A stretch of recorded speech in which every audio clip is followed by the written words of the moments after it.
Welcome to Polishing Marbles. I'm Audrey. In this podcast, I share a beautiful dream I had last week about how we might connect to divine source light through our present and upcoming upgrades that allow access to these anti-gravitational forces. I discuss concepts around the cosmic egg and internal dimensional shifts and what that looks like. I talk about some basic concepts surrounding the physiological mechanisms of a Kundalini awakening with your cerebral spinal fluid and the experience of cosmic bliss. This is in reference to my Kundalini Q&A event this weekend on December 14th, celebrating my 3-year Awake-iversary. I also introduce you to my Gen Z Ascension Support Group co-host, Olivia, who's one of my favorite Gen Z humans.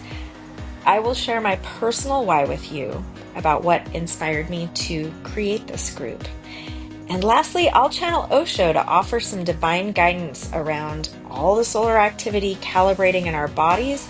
And frankly, I just wasn't ready for what level of information came through about what the sun is doing to our physical vessels. I'm so excited to share this information with you today, and I just want to give you a gentle reminder that you are your own guru. Look to your heart for your own truth, as love will always illuminate your path. Hello, hello. Welcome to another podcast. My last one was extra super long. This one will not be extra super long, so you don't have to get a snack, unless of course you want one. So that always feels kind of nice. I was watching a TikTok this morning where a woman was eating popcorn, and I just like really wanted popcorn. So get yourself some popcorn if you need some.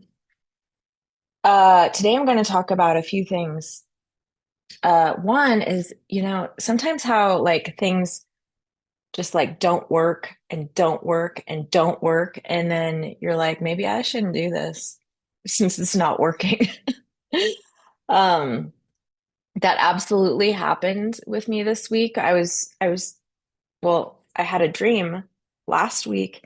I was trying to make into a little video, and it just was not working. No matter what I did, like my vision for it was not just clicking into place. And so I just put it off, and I'm like, it's gonna reveal itself when it's supposed to. And I realized today as I'm about to film, I'm like, no, it's not for a little video, it's for a podcast because I think I want to talk more into it than just like briefly.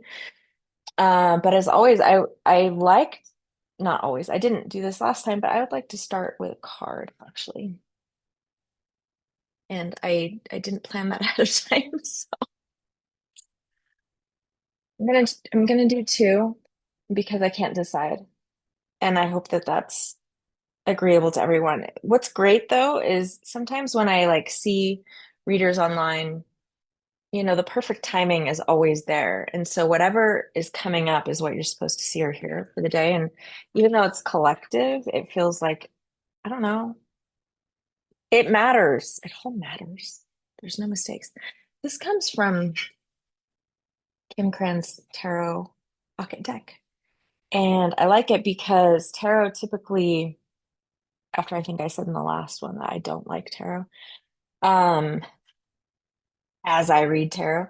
No, I like it because it's not so complicated. The original tarot, which is like really a long time ago, has so much symbolism and it's so rich and intense, and especially like the Aleister Crowley tarot, which some people think he's evil, but he's just a different vibration.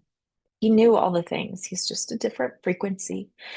But he knew all the esoteric stuff, and he created this beautiful tarot deck. And it's like traditional tarot, but it's so detailed in the way the art is done.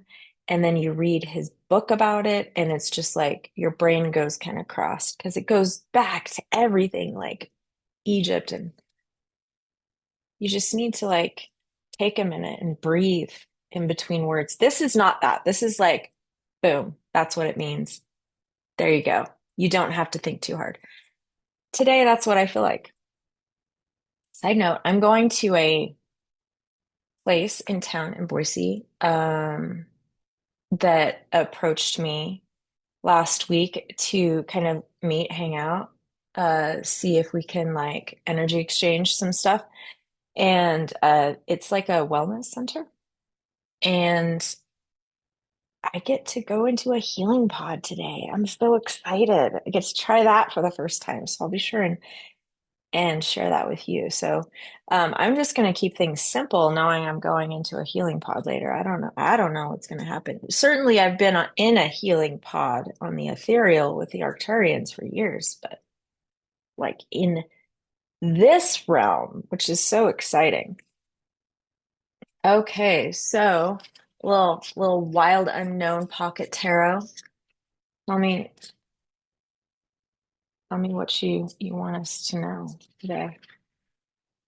That I'm just doing also I'm messing. This is hilarious. You know what just popped out though was this one. While I was like, oh, I messed it all up. It's Father of Cups. Let's take a look-see at that one. Not gonna not gonna make it complicated. That's what just popped out. There are no accidents. Okay. Diplomatic, open-minded, the Father of Cups has a truly unique and dynamic personality. He's the most feminine of all the fathers within the tarot and usually a patron of the arts. He is a dignified man who supports his family and community. The only thing holding this man back are his deeply rooted insecurities. They're vast and affect his personality in many unpredictable ways. That is a really good opportunity for reflection right there. What insecurities are holding you back, man? I think every single woman can relate to that. The next one I really wanted to use is I just got this because one of my friends, that looks so cool, the light. One of my friends online, Iveta, she recommended this deck when I asked her what her post was, what deck that was that she posted about, and I got it immediately.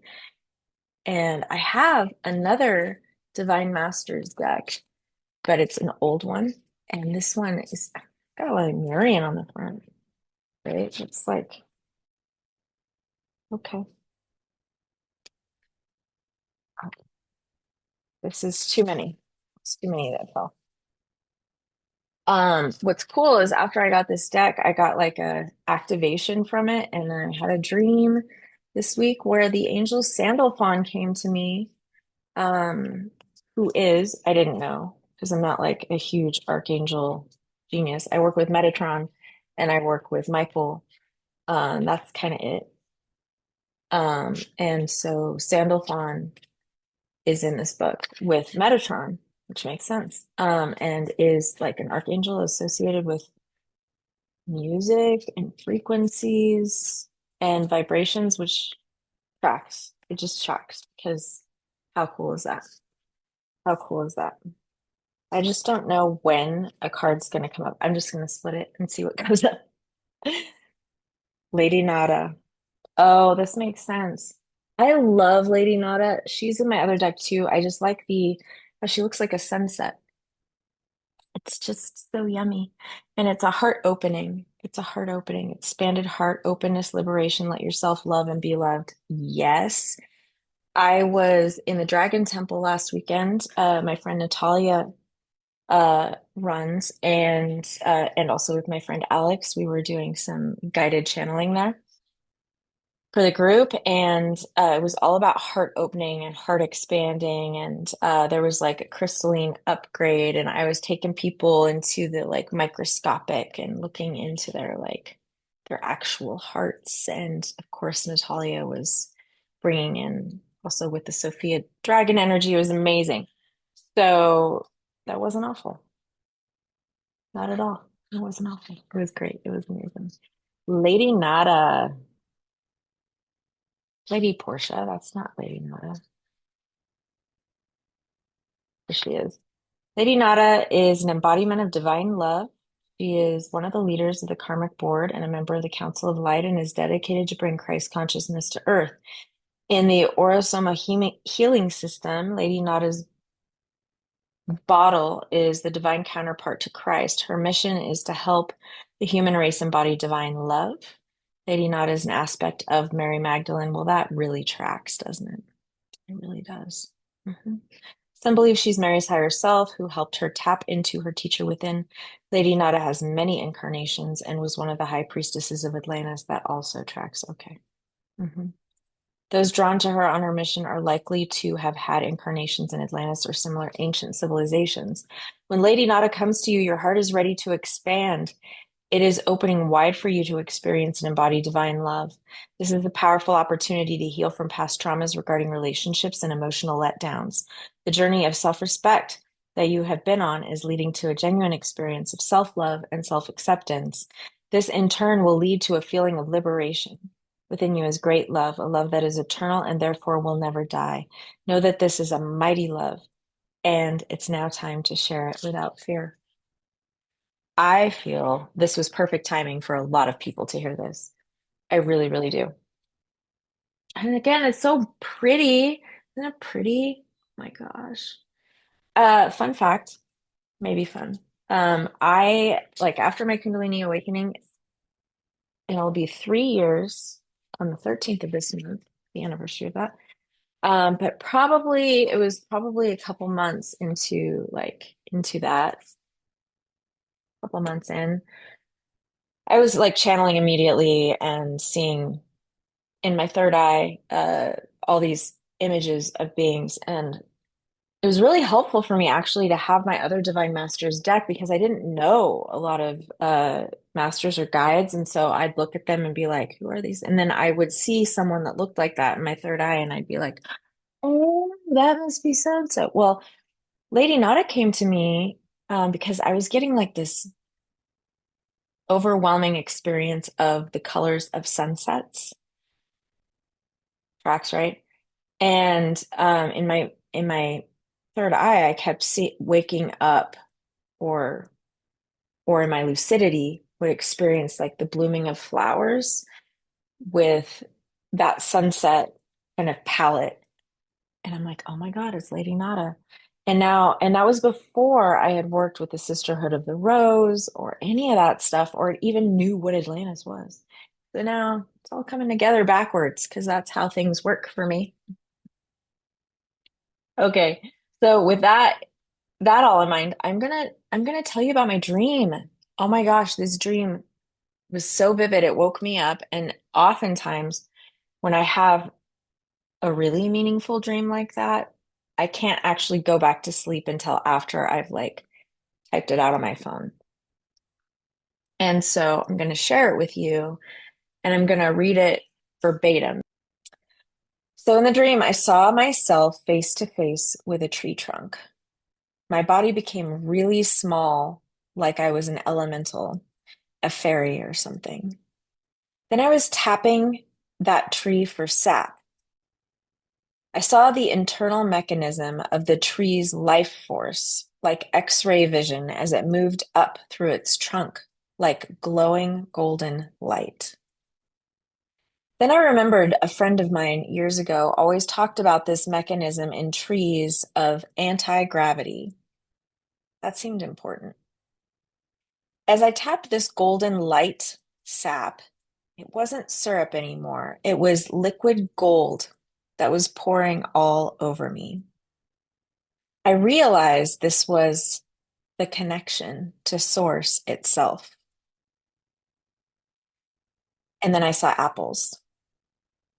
I heard the word paradise, which is funny because in my Sedona gridwork trip for the 1111 portal, I ended up at a state park that was also an apple orchard where I crossed over barriers to get to the trees and planted an Andara crystal at the base of the biggest of the apple trees, which my plant app said was a paradise apple tree. Then I saw fractals everywhere, like a psychedelic trip, that we are all expressing and re-expressing through fractals from the source of all things. But I realized that we were upside down. We were upside down, that our world is literally the wrong way, which is why the element of earth is associated with the north. This always confused me because I think of the earth as down, the soil. But the truth is, that's how we get back to source, by grounding in nature. When we die, we're recycled in the earth. Trees are fractals themselves, deeply rooted in the heart of Gaia, which is the source of a greater universal source that goes on infinitely.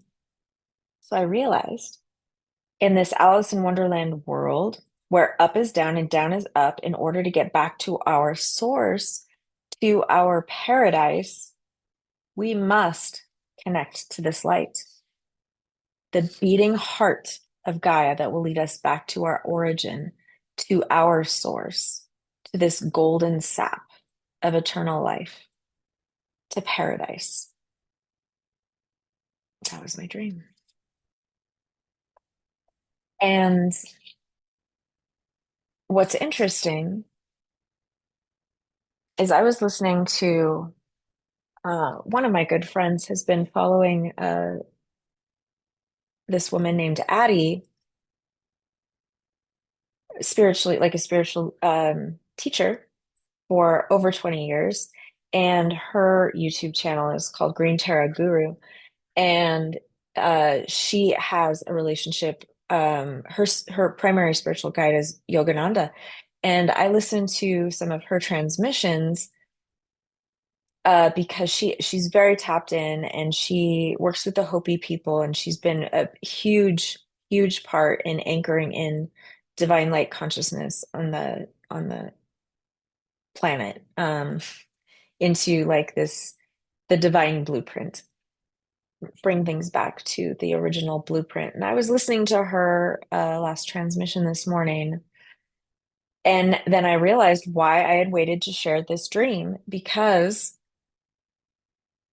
the grid work she had done for the 1111, I was in Sedona and her group was in the Grand Canyon, and that's an area that is closely associated with the Hopi, both Sedona and in that Grand Canyon area. And there was work that she was doing with her group to anchor, and my friend Trinity and I were anchoring as well, this divine blueprint. And she was speaking about how where we're at now, as she taps in to her resources, that we are now connected to that non-distorted tree of life, which makes perfect sense as to why I was seeing that tree and this golden sap and this anti-gravity situation, which is I keep getting so much around like levitation and things going up instead of down, and everything was upside down in this vision, like not by the rules we know rules to be. And I keep getting messaging in terms of like ascension and what's coming and all this stuff, that what we know as physics isn't going to be the physics that is going to be with our new laws as we're in a new dimensional state. And so I I'm hearing now actually that anti-gravity in the tree is part of that. It's part of that because it connects us to the tree of life and that golden eternal life, that eternal source, that eternal source power that we can tap ourselves right into. That's why I saw that tapping and I heard it. It didn't sound like that, but I heard the tapping. We are tapping into the source of the origin of the tree of life. Oh my gosh, I have chills. It's just so amazing the way messages come to me because they're experiential. They're not just visions. I can feel them, I can taste them, I can smell them. I've got all the clairs, and I'm just swimming in this experience is like I was having this dream, this vision. This golden fluid was just drenching me like a baptism almost. And I've had that vision before, although it was in a different context, a long time ago, not too long, but it was post Kundalini, and it was very much around when I got my gold pearl. It was kind of reaching this evolution within my spiritual path that hit that golden point of source light. And I it happened on a solstice actually. And that's when I bought this golden pearl at Maui on solstice when that it was like the cosmic egg breaking is what it is. And then it just like falls all over you. And the cosmic egg, if you're not familiar with that term, that is such a rabbit hole. It goes on and on and on and on and on. Um, but everything's frequency, and so you won't remember what doesn't fit for you. But you know how eggs, they like have this membrane on the inside. And sometimes when you crack it, like there's a membrane on the inside of a membrane, right? It's like a single cell organism. And that center point, the yolk, is separated from the white by a membrane. And I like my eggs over medium, so I get really annoyed when that membrane breaks and it bleeds into the other one. I'm like, oh damn. But we have a membrane, basically an energetic membrane that separates us from divine knowledge that we have to break through. And everything as a fractal of everything else, that's kind of like what a hymen is.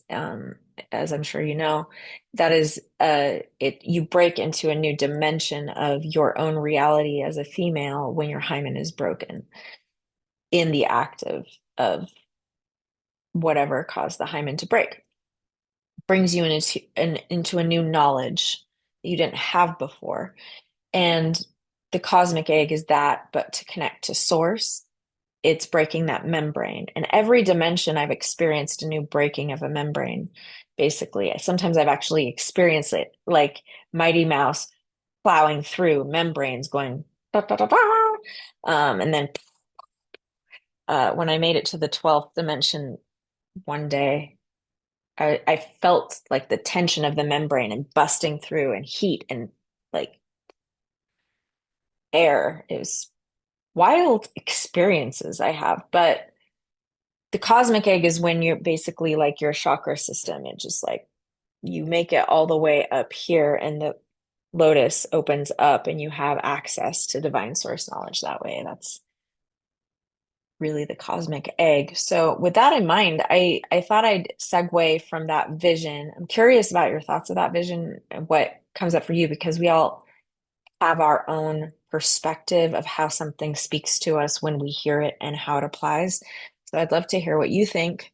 Um, but that segues into something I'm super excited about is that I'm having a free event this week, a Kundalini Q&A, because a lot of people know that I will refer to my Kundalini awakening or say before or after this event. And a lot of people aren't really familiar with Kundalini at all, what it is. They've heard of like Kundalini yoga, maybe, or they've heard some kind of like reference to how that could have something to do with Tantra, or they're like, what is it? What is it? I don't know what it is. How did it happen to you? What's going on? What does it mean? Why are you talking about it? I didn't know what it was. I didn't know what it was before it happened to me, really. Like I had heard about two instances of people that I knew that had kind of flirted with Kundalini experience. And I mean experience. It wasn't an awakening. It was an experience that offered an opportunity to move forward with it or to choose not to. And one person opted not to because it was too, it would require too much change in their life at the time. So they actually just like were like, nah, I'm good. I'm good. And you always have consent with everything. So that door closed and um, they were good. And the other person that I know that had that experience, it was kind of like putting a light bulb into a socket that's too powerful and it just went and it just like shorted them out a bit and put them into like a deep, deep shadow period that was like years long and really difficult. And somewhat devastating because if you're not really prepared or ready for it, it's not something you want to just like spiritually bypass and get to necessarily, which then someone would logically think, well, then what happened to you, Audrey? Why did you have that experience? Well, these are all very good questions. I have a lot of answers and answers I can't totally give publicly, but I will give as many answers as humanly possible. Um, that being said, the Q&A, I'm going to answer a lot of those questions. So it's free on my website. You can sign up there under events. And when you sign up, you can actually like put in what your question is about Kundalini. I'm going to try to answer as many questions as possible after sharing my story. And the reason that connects to this whole tree scenario is this sap that was being tapped to source is really like this process of Kundalini is actually a very scientific process that's proven that what happens is it is when your cerebral spinal fluid experiences a force. In this case, the force is from this coiled energy at the base of your spine in the shape of a snake that just awakens. It's like it just shoots up like lightning, and that force pushes the cerebral spinal fluid in your spine up in a way that it doesn't typically do. Like it's usually just moving around, and this goes, and so it's like a tidal wave of this cerebral spinal fluid that comes up here and smacks into your pineal gland, which is in the very middle of what's known as Brahma's cave. It's in the middle of this whole thing right here. I can't poke it, but you can find it right back here. Um, it goes and it stimulates it like a crystal. And it's basically it turns you on. It's your on button. Like assume you've been walking around not knowing what the hell's going on your entire life. Like you're animated, you have relationships, you're doing your thing, you know some funny stories, and then boom, your pineal wakes up and it's your on button. You're like, and that's kind of what it's like. Except that if you aren't ready to receive it, it could short you out. And so there's some people that talk about like awakening their kundalini artificially, sometimes through plant medicine. It's like it is spiritually bypassing because you can't vibrationally hold it. It's kind of like how when someone who's impoverished wins the lottery, but they blow it all in like a year and they're impoverished again. And they're like, what happened? It's because they didn't have the vibrational frequency to hold abundance. They got it, but they couldn't hold it. And Kundalini is the same way. If you don't have the vibration to hold it, it's not going to transform your life, but it could cause a lot of upheaval. So that's like a warning. It's like it's it's like do not operate machinery while on this drug kind of thing. You just be wise about it. And I believe personally that everybody's coded for their Kundalini to come online at a certain time. And there's a lot of people that are experiencing fleeting moments of it. And those would be bliss moments where you feel it's like I call it like a cosmic orgasmic feeling because it's not an orgasm. It's not like you're having an orgasm in a sexual way. It's like you're getting plugged in to universal consciousness and it's creating waves of bliss in your body. And the closest thing we can connect it to is an orgasm, but that's not technically what it is. Actually, an orgasm is trying to get us to this bliss moment. It's like an orgasm is like a little appetizer for what a cosmic bliss experience is. This is not the goal. The cosmic is the goal, if that makes sense. Like that's nothing.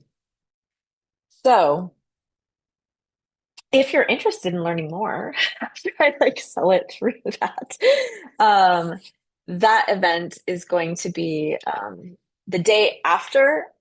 my anniversary of my Kundalini awakening, and that's going to be on the 14th at 11 a.m. actually, so that people can really attend that. It's on a weekend. So that'll be good. And after that, I'm actually going to be offering some one-on-one activation session supports.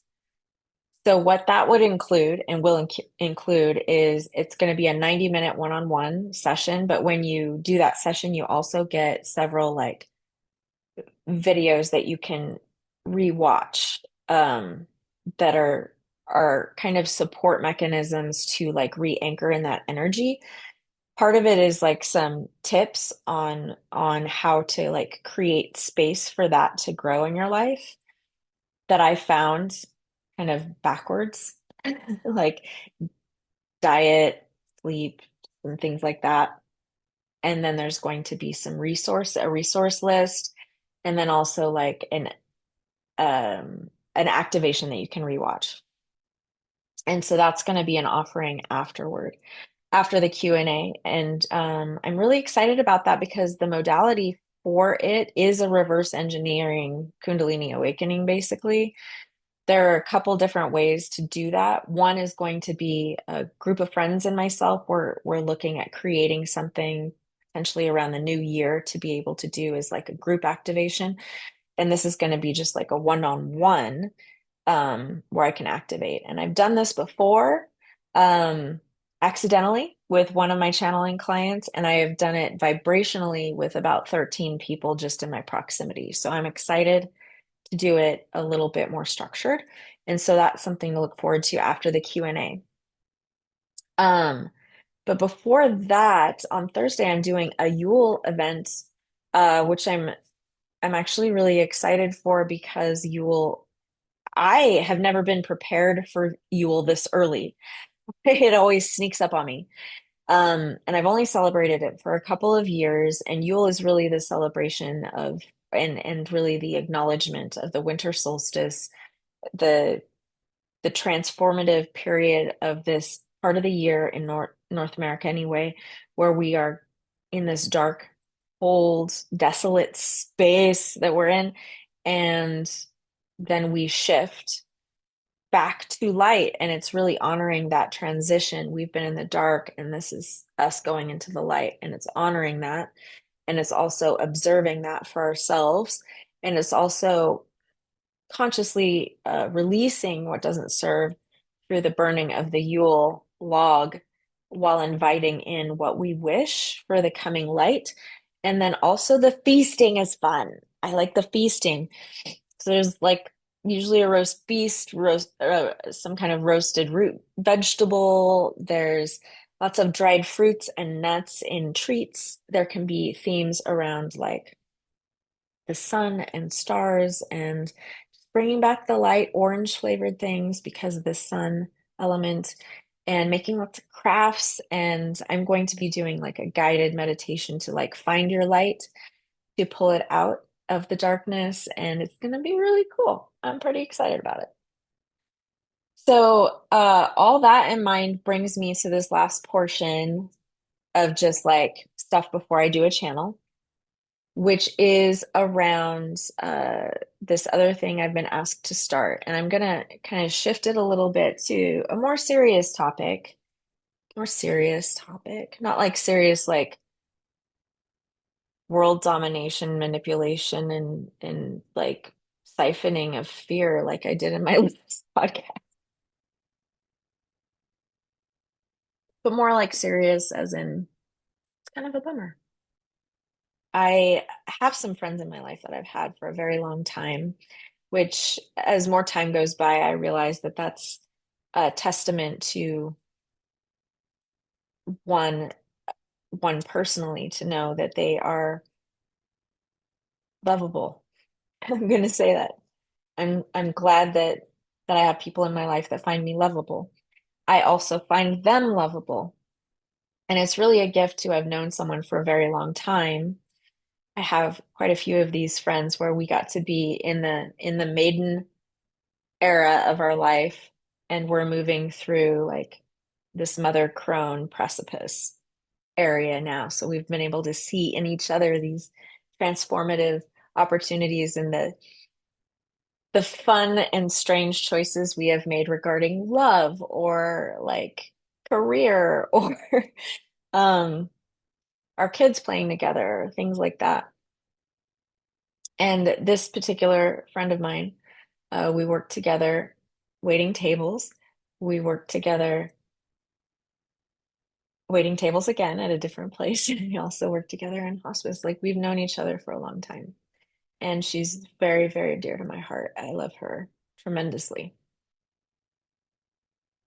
And she just has gone through something that no one wants to go through, which is losing their child. Um, her son is no longer in a physical body. But he is still around. I'll tell you, his energy is very strong. And prior to this, I had wanted to start a group for Gen Z because I really, really wanted there to be support for people in Gen Z, not like mental health support, because I mean, that's certainly a need. And I'm a counselor that is no longer practicing counseling because I don't like that dynamic because it's very impersonal and a lot of the solutions are like hospitalizations and drugs, and I don't think that that's helpful. In part because a lot of the things that Gen Z is experiencing is related to ascension, but in a lens that makes it, uh, a disease or a mental illness that's going to like bring in the fear vibration that distorts everything, and it makes it really awful, and it's like torture. Honestly, some of my favorite patients in my practice were Gen Zs, and you know who you are. I had the privilege of sitting with these special souls as they would share these gifts that they had with me that they were afraid were actually like a symptom of psychosis. But these were like neurodiverse kiddos, and they just had tremendous intuition and they had tremendous gifts. They were like the X-Men, like the mutants, that in a world that's not prepared for them, it can look like it's weird or bad or evil, and it's not. It just needs support. And in ancient civilizations and other lifetimes that I've lived, I was one of those people that was pulled aside and supported because of the gifts that I had in many lives. And that's how it used to be done. You'd recognize this gift in a young person, and then they would be offered this support so it didn't get distorted as it grew. And just all of Gen Z is gifted, and they need somebody and a platform to let them know they're not alone, they're lovable, they're supposed to be here, and that they can thrive and that they can change this world. Even if they don't feel like they can in numbers. And so, what I have done is one of my dear friends, it's so weird to be able to like experience a human being at my age. I'm 47 years old, have a beautiful, beautiful 19-year-old daughter. This isn't her calling to do this stuff. Her calling is to act and sing on stage, and she kills it. She's freaking amazing at it. I celebrate it for I will sing on poorly on top of a mountain to let everyone know about her singing and that they should listen to her instead because mine is awful. But what's so cool at my age is to find a young person that reminds me so much of me, and that at her age, and that I would have just loved to have had support from an adult at that age when I felt and thought and experienced so many things that I didn't know what to do with, and I had no one I could talk to about it, and I just thought I was going insane all the time. And she's so brilliant and she's so capable and so passionate, and I've had just the privilege of experiencing a friendship with this young woman, Olivia, who is also an incredible like ice skater and a brilliant analyst and speaker, and she can do so many things and will do so many things. And she is going to be a co-host to this support group, which will always be free, this Gen Z support group. It's for adults only that are Gen Z. And so I'm going to introduce you to Olivia now. And I asked her a few questions, and I want you to kind of get to know her and see how special she is. And if you have a Gen Z young adult in your life, it could be a family member or a friend or a coworker or somebody who you know has like gifts and they don't know what to do with them and they kind of feel alone and weird. I am going to be starting this group this week, and it is on the 15th, which is Sunday at 3 o'clock Mountain Time in the afternoon. I thought a time when kids, hopefully, they're not working and that they got to sleep in because they're tired. So, the reason this for me exists is because of my dear friend's son, and also because of all of my wonderful patients that I have loved dearly that fit into this category. That's why I created it. And my hope is that it will be able to create a safe space, at least for that period of time, that people can come and be like, yo, I feel kind of crazy that this happened. What are your thoughts? And that there can be just like a share. And there will be, at some point, there will be a topic that's going to be kind of like a share circle. Um, but there's going to be support there as well. And Olivia is going to be a big part of this. And so I would like you to meet the most amazing and beautiful young woman who is going to be a tremendous leader for her entire generation, both spiritually, intellectually, psychologically, artistically. She is a divine being, and it is my great pleasure to welcome Olivia. I'm Olivia Signorio. I have been kind of on my spiritual journey. I've been in life for 21 years, which is a spiritual journey, but on a conscious spiritual journey, I've started when I was 17. I was born Baptist Christian and spent most of my life abiding by the rules of what I considered moral law, which in reality I found out I that could be whatever I wanted it to be. And loving people the way that I wanted to love people took understanding a depth that organized religion didn't get to because it's a system, it's not a feeling. And once I hopped onto my spiritual journey and I got into paganism at first, I understood what it meant to believe in something than somebody else and getting prosecuted for the idea that your God doesn't align with others because I'd been raised in a world where everybody was under the same idea. This one God, this Father God, is the ruler of everything. And when I understood within myself that I'm allowed to be prideful of the things that I am proud about. I'm allowed to indulge in things that I enjoy and not feel horrible for it. And all of these other things that organized religion just couldn't answer, and they couldn't actually give any depth in how to experience life and experience love from the God that they're teaching. And when I gave it to myself for the first time in my entire life, it opened this window that forced me onto a path of needing to show every single person alive this window that's always open at every moment that we've been taught, which is free will, that we've been taught is not yours to own, and your power is yours to own, and it's always been yours to own. And that's what I'm here for. That's who I am. So, Olivia, why don't you tell people how we know each other? This is such a fun story. I had a spiritual therapist prior to meeting Audrey who told me that women just bitch. when I was explaining to him that I lived in a trailer in someone's front yard at the time and I could barely pay for gas, I was barely making it to work. I was in a partnership that I really wanted to be in that was really beneficial to me in my journey, and I didn't know how to organize all of these things going on that were going wrong and going right.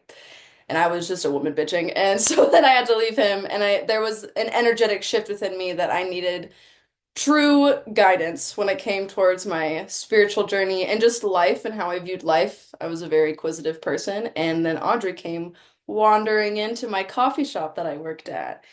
And something about her energy and the way that I saw her apparently only once or twice, and I was under this idea that I'd see her so many times. I thought she was a regular, and I thought everybody knew her. And I was like, the girl with the blonde hair, like the one that comes in with the fun clothes, and everyone was like, I have no idea who you're talking about.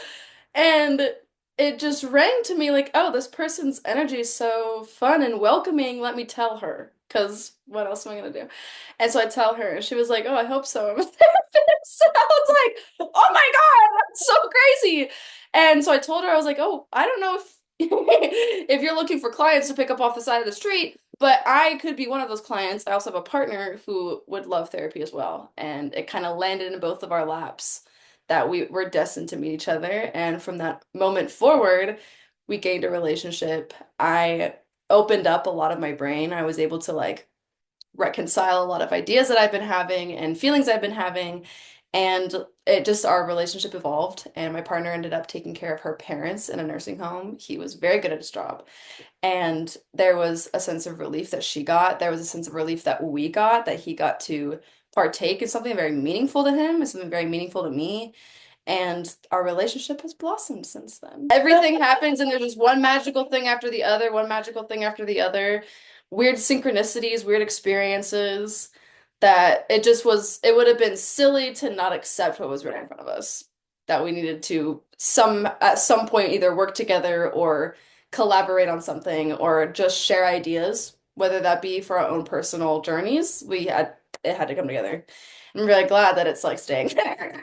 One of my favorite parts is when we met, and you asked for my card, I give it to you. I'm like, I'm weird. You're like, no, I'm really weird. No, I'm really weird. And I was like, no, I'm really, like, how weird? Because I might beat you. And then no, she was weirder than I was. And I was like, this is so cool.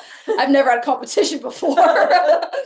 And then I realized it never had to be competition because it was Audrey. Yeah. There was no point in thinking that because it was like, it was just acceptance and love and happiness and joy and fairies and butterflies, and Totally. it all just melts away. Any need to be like, oh, like I need to prove myself. Like I need to like prove that I'm into weird shit. Like I know some crazy things. Like I've thought some weird things. Like no, she's thought it through. She's dreamed about it. She's sat down with coffee with her own self and analyzed and introspected on the situation. She also experienced 80 things weirder. So there is actually nothing to be worried about. Tell me why you're here doing this right now.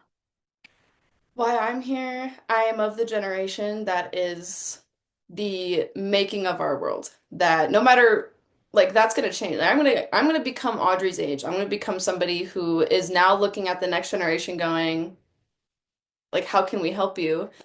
And I had the great opportunity to be at my own age of 21 going, how can I help you? Because have you ever seen the memes of like who radicalized you? And it Yes. was just like someone told me at some point in my life, like treat others the way you want to be treated, and it just made sense. Like that just made sense to me. And then the rest of my life didn't make sense because that didn't make sense to anybody else. And like it's just this idea that we are the ants in the anthill. Like we are the ones that are cleaning up, not only cleaning up the messes, but we're building from that. We are not only destroying, but we are creating. And that is a responsibility. Like that's a fucking responsibility to have the world that you can logistically look at and be like, oh, like I can't guarantee good life in the next 20 years. I can't guarantee that the things I have graciously experienced as a kid, going outside and like playing in grass and like not being worried that you're gonna get kidnapped because you happen to be 5 years old without a parent. And like that's like the fear that is being instilled in our world is terrifying. And if anybody wants to live a good life, they want to be able to look at the life after them. Like they need to be able to look ahead and be like, if I don't fix what is going on, if I don't show that what's happening can be different, it never will be different. And it never will change because the whole point of being here and being on Earth is to create and is to experience.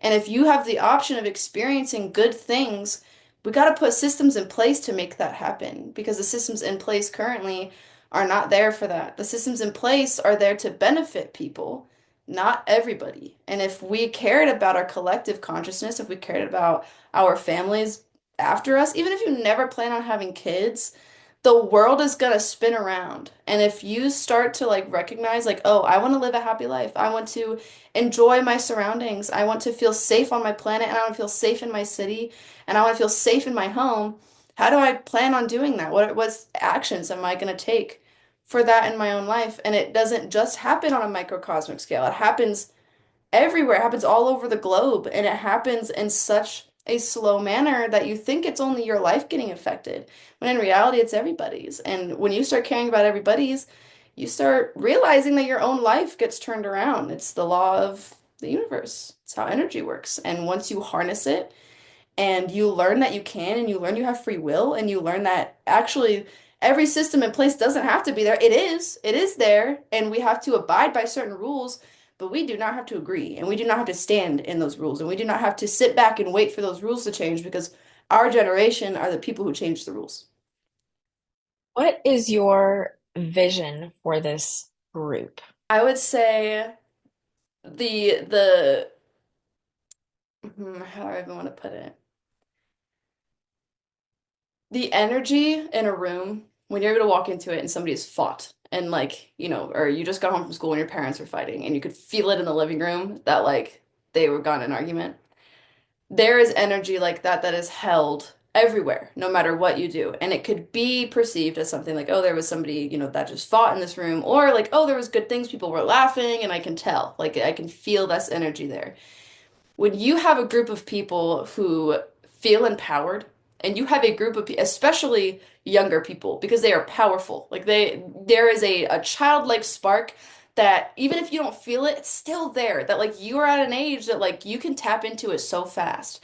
And when you allow yourself to feel empowered and a room feels empowered, the change, the energetic change that happens in every single one of those people's lives is phenomenal. Like there is so much power and transformation and just is a giant gift to be in a room of people who understand their worth.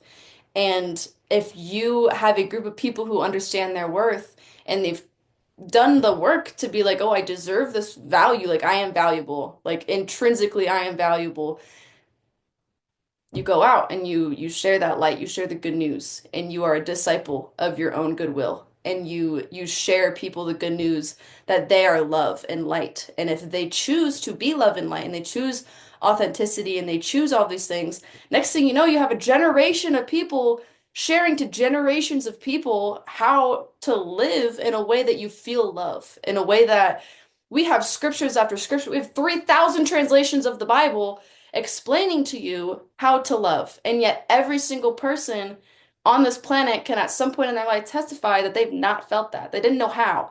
That there was no rule book anywhere, whether you read the Ten Commandments, the fruit of the Spirit or not, how to love people, how to feel it, because you can't do it unless you receive it.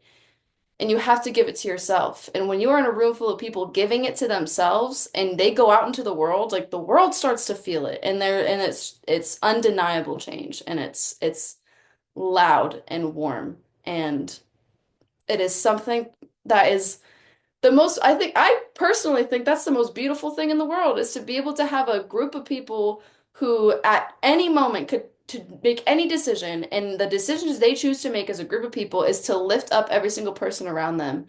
And then you just have a just masses of people just lifting each other up, and you could have that or you can have the opposite. Just to try it out.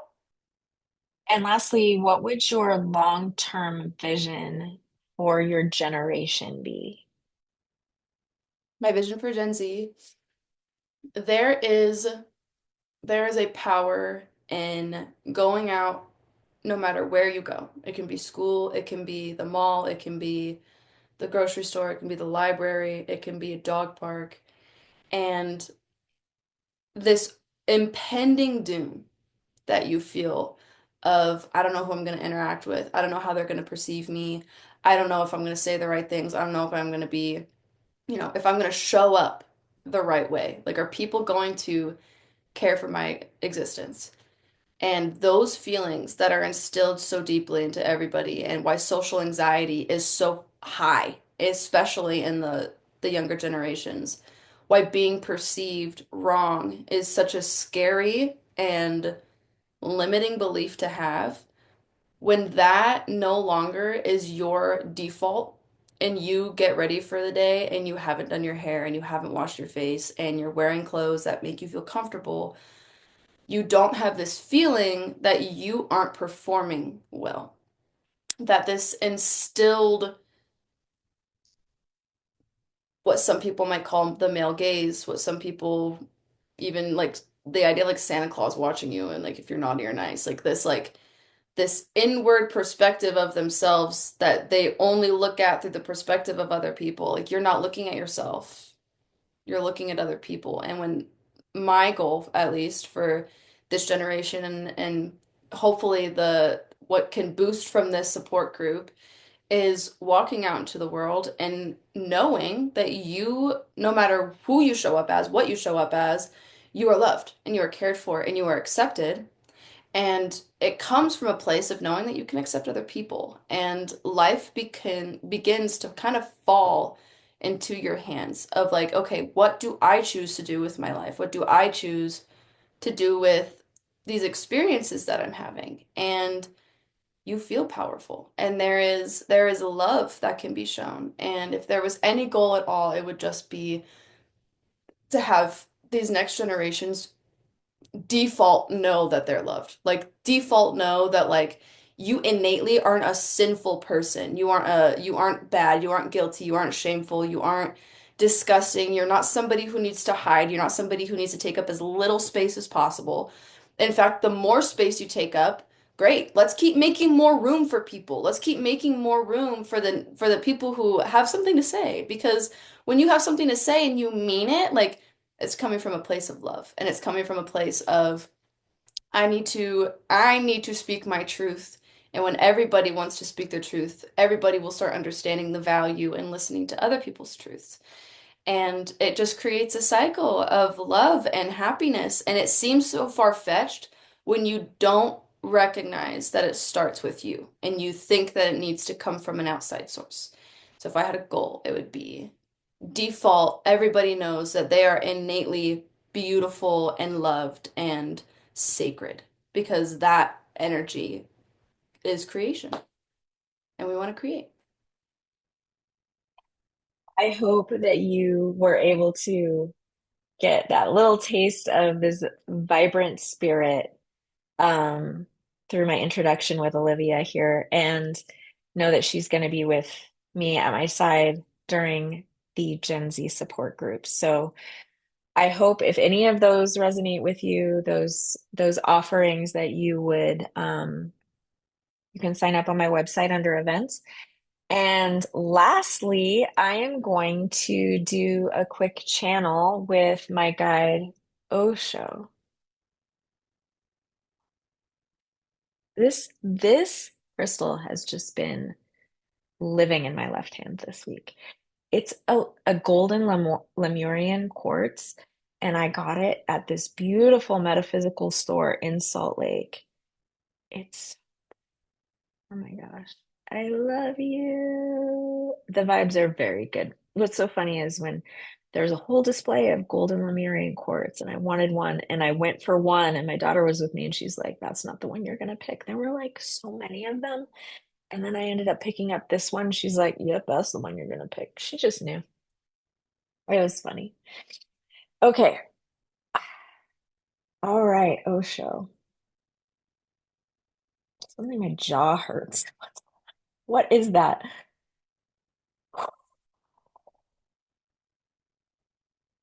He wants a specific question.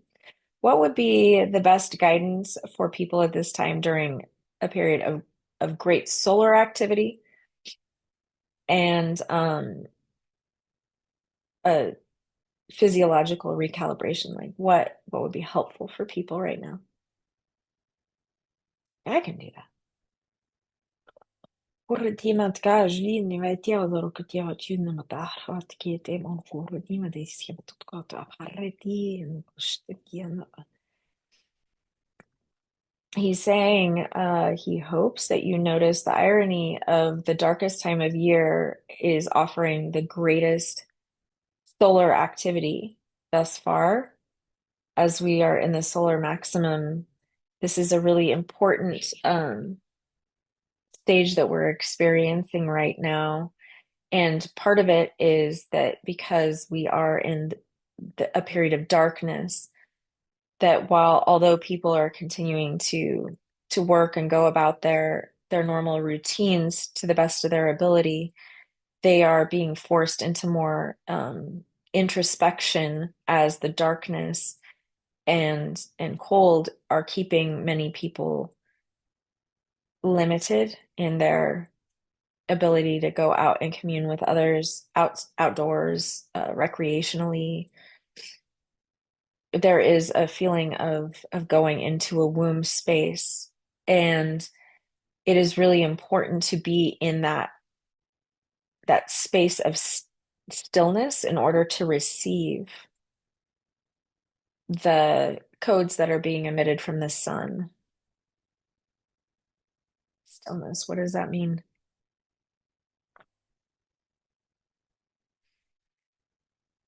It is very much about going into a pause. The stillness is part of a reconfiguration and a recalibration of the entire physiological vessel. It is impossible for the energy of the individual, the source energy, the energy that is generated either from source or from food, depending on how the person is connected. Okay, so he's saying that someone who is connected to source light is, yeah, I've experienced that, has less need for physical food unless they choose to eat it regularly. They don't need as much. And other people that don't have connection to divine source light, which is energy and creation energy, they need to eat frequently in order to generate what they need for energy to function. People are also able to siphon energy from people around them through strong emotions, sometimes by creating energetic conflicts in order to really siphon the energy off of like a friend or family member from that conflict. It erupts, it causes a physiological response with your adrenal glands, and also you're able to in your energetic body tether to that energy and pull it in through your solar plexus. This is new information to me, guys. So people get energy from different sources, but when we're going through a recalibration of our physical vessel, we are needing more energy because things are being put together. It's like focusing on a project or needing extra greasy snacks for studying for finals. That's what my daughter is doing right now. And he's showing me in college at a truck stop eating a patty melt. God, they were so good. And tater tots, like just like really greasy, fatty food to be able to like organize all the information because it is energy. The fat is energy. Carbs are energy. He's saying that because people have a limited resource to their own accessibility to energy unless they're connected to divine source light, as these codes are coming in, it is creating an interruption in their physical body that is feeling disorienting and tiring. It's very tiring. A lot of people are feeling very tired because so much is being done to reconfigure that it's not just business as normal, he says. It's not just like you're waking up and you're working and you're, doing chores around the house and going to sleep and being stuck in traffic. Like it's not that. You're actually creating a new human being within you that you are not yet seeing the evidence of because of the codes that are coming out of the sun, which is plasma light. And through those emissions, each that is emitted is creating another wave of frequencies our body is having to calibrate to. And so it's taking hit after hit after hit. And if you don't have the energy source to be able to do that configuration within you, you're going to feel a limitation in how you are able to function. And that's why people are so tired. And that's why a lot of light workers feel invigorated, even if they are feeling physical symptoms. He's saying what will help with this actually is to increase the fat in your diet, like healthy fats, not processed fats, not seed fats, but like butters and creams and like natural like olive oil or something like that. Those are all like good fats to have in your world. Salmon, just fatty acids, like anything that is naturally fatty, coconut cream, to not shy away from that and do not associate it with weight. It has nothing to do with that. Your body needs it as fuel. And so, like, don't just like eat coconut cream all day, but like make sure you're getting some in your diet. Make sure you're consuming it, make sure it's on your skin and it's well like moisturized with natural sources that are nourishing. Make sure there's a lot of fluid running through your body that conducts all of the light that's being brought in. Because a lot of this has to do with preparing your body for a greater amount of light that is to come. It's kind of like a slow easing in. It's like tempering eggs instead of scrambling them. So it's nice to have a good receiver for it. And it's important to be still as much as possible and rest when you need to rest. Don't push through, especially during like the holiday time. Um, Remembering that Yule was a time of rest and reflection and pause, and that material things are not a necessity to express. It's love that is needed expressed and heart opening. He's saying heart opening, pause, increased fat content in your diet, adequate rest. You're not dealing with normal circumstances, respect that. Like you don't, if you were recovering from giving birth, or if you had the flu, or if you had COVID, there's no expectation that you do your normal routine. He's saying this is the same. Don't have an expectation that you'll do your normal routine and don't go into fear. Simply be kind and gentle with yourself because you are going through a rebirthing process that is sacred and has been planned for millennia in your soul blueprint to go through this at this time for this reason. And it is beautiful.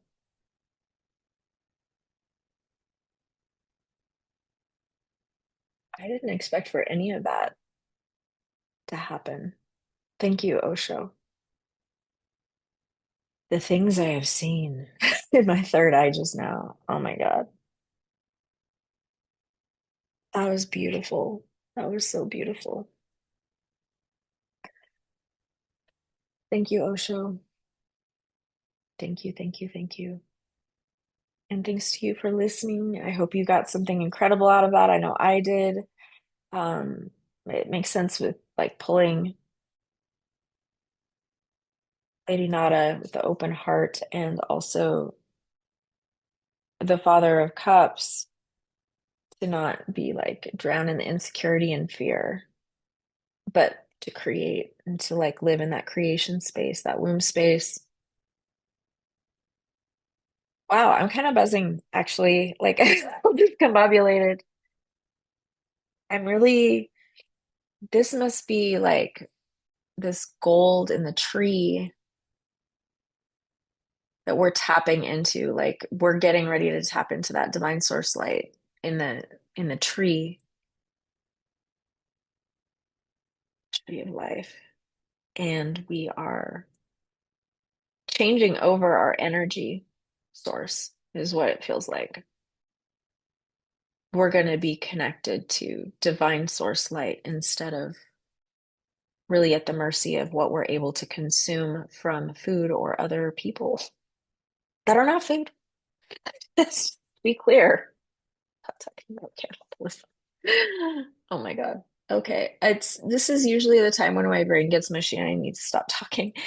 I just want to thank you so much for being present, for receiving this. I would love to hear your thoughts, your comments, your intuitions, what you've been getting. Is it similar? And until then, I really, with the deepest part of my heart, want to let you know that the reason I ask you what your thoughts are is because your thoughts matter. I respect and honor whatever path anyone else is on, even if it doesn't align with mine, especially if it doesn't align with mine. Like, do your own thing. But please remember that whatever gifts I have, you have them too. You may not have access to them yet.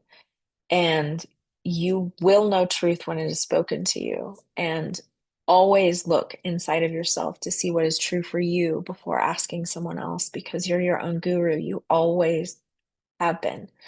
You know truth. And just remember that. You are valuable just as you are. I'll see you next time. Bye.